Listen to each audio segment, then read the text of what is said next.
أعوذ بالله من الشيطان الرجيم بسم الله الرحمن الرحيم ولكم لا تقدمون والمستغفرين من الرجال والنساء والولدان الذين يقولون ربنا اغفر من هذه الكريمة الكريمة وبدلنا من لدنك وليا وبدلنا من لدنك نصيرا সম্মানিত উপস্থিতি আমরা আজকে এখানে আমাদের ইনফরমেটিভ অনুষ্ঠানে আমাদের আমন্ত্রিত বাবা-মাকে যারা ঢাকা থাকে দূরান্তে থাকে এলাকার বাইরে থাকে তাদেরকে আসলে আমন্ত্রণ করা আমাদের উদ্দেশ্য। আর আমাদের এলাকার সমস্ত ওয়ার্ড সভাপতি ইউনিয়নের রোগন আমাদের রোগন যারা তারা বিজনেস তারপর ওয়ার্ড সভাপতি সহযোগী।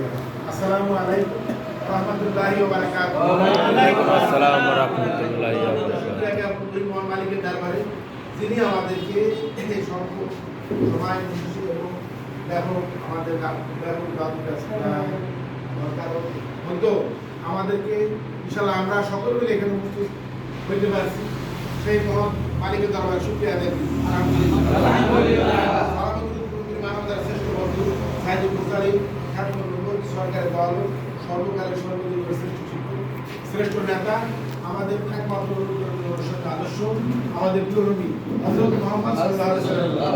আল্লাহুম্মা সাল্লি আলা মুহাম্মদ ওয়া আলা আলি মুহাম্মদ কামা সাল্লাইতা আলা ইব্রাহিম ওয়া আলা আলি ইব্রাহিম ইন্নাকা হামিদুম মাজিদ। আল্লাহুম্মা বারিক আলা মুহাম্মদ ওয়া আলা আলি মুহাম্মদ কামা বারাকতা আলা ইব্রাহিম ওয়া আলা আলি ইব্রাহিম ইন্নাকা হামিদুম মাজিদ। সম্মানিত উপস্থিতি আমরা স্মরণ করছি শাহাদাতের সর্বোচ্চ মর্যাদা কামনা করছি বাংলাদেশ তথা বিশ্ব ইসলামী দলের নেতা সাবেক আমির মাওলানা মতিউর রহমান নিজামী সহ সাবেক শীর্ষ 11 জন যাদেরকে জালিম সরকার হত্যার নামে বিচারের নামে জুডিশিয়াল কিলিং এর মাধ্যমে হত্যা করেছে। মাওলানা দেলোয়ার হোসেন সাইদিকে যিনি তারা জেলের মধ্যে নির্যাতনের মাধ্যমে কর্তব্যের সর্বশেষ পর্যায়ে চিকিৎসার নামে হত্যা করেছে। সেই সকল শহীদদের আমরা শাহাদাতের পূর্ণ মর্যাদা কামনা করি। সম্মানিত উপস্থিতি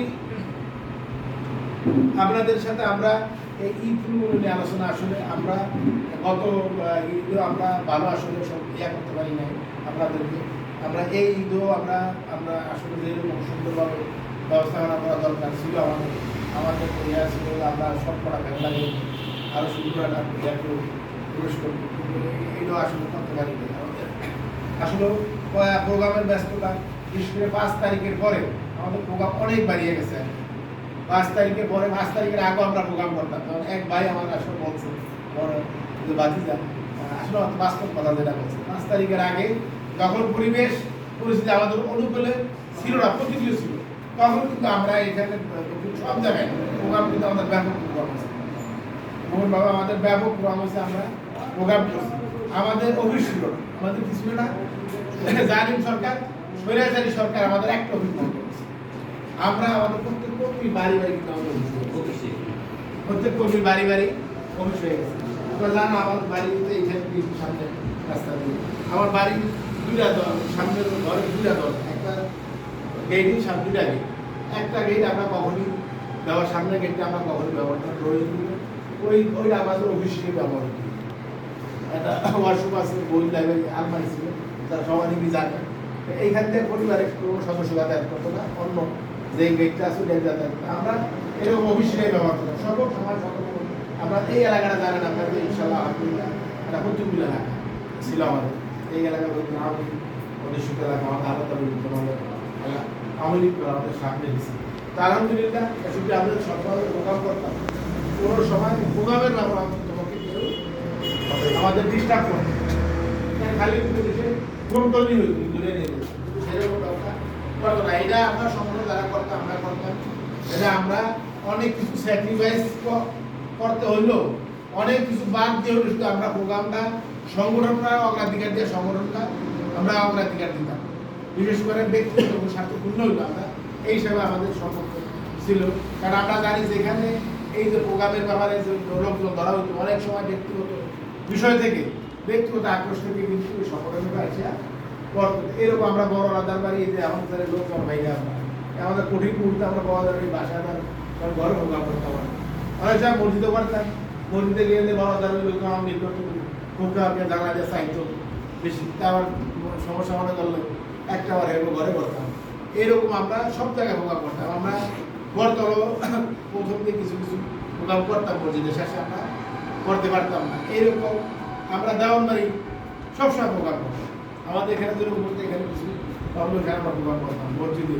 তা আমরা ইনশাল্লাহ এই কঠিন পরিস্থিতির মধ্যে কি প্রোগ্রাম করছি, কিন্তু এই যে 5 তারিখের পরে আমাদের কি প্রোগ্রাম ডিলেট হবে। কারণ ঈদ ঈদ তো ঠিক আছে, আমাদের দায়িত্ব শুধু মিটিং কয়েকজন আসবে। সেক্রেটারি আমার সংগঠন সেক্রেটারি অসুস্থ, পারিবারিকভাবে আরও আরেকজন লোক সংগঠনে রোপণ মানে কি যে এক ভাই বলছে আসলে যে রোপণ হওয়া কোনো বিষয় না। আপনি পুরোপুরি ইসলামে দাঁড়িয়ে দিয়েছে, আপনার আখেরাতের দিন আপনি বাঁচার জন্য যে চেষ্টা, একজন সঠিক মুসলমান হইতে তাইতে বাঁচতে পারবেন। রোপণ সংকট সাংগঠনিক একটা সিস্টেম।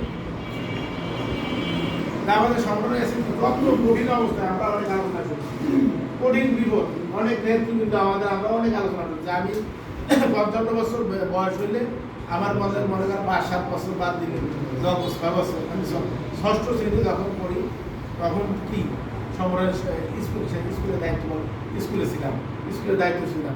আমরা অনেক আলোচনা করছি যে নেতৃবৃন্দ আমাদের আলোচনা আসছে, কেউ বাচ্চা মরিয়া গেছে বা মরার একেবারে কি মুমূর্ষ অবস্থায় একটা কি আসে আসছে প্রোগ্রামে আসে আল্লাহ ভরসা করছে। আল্লাহর ভরসা দেখা গেছে সে প্রোগ্রামে আসছে, আমাদের সংগঠনের বাইরা তার পুরোপুরি খবর দিচ্ছে।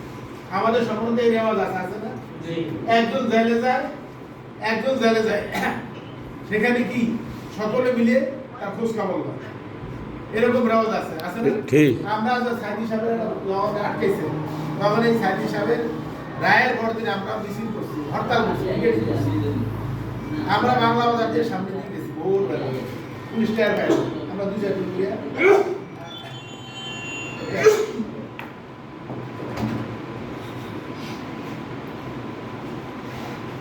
বলছিলেন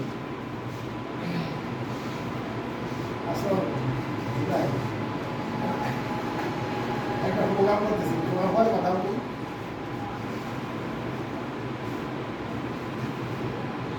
যে যান ফোন দিবেন সম্মানিত উপস্থিতি। আমরা সেই প্রোগ্রামে আমরা গেছি।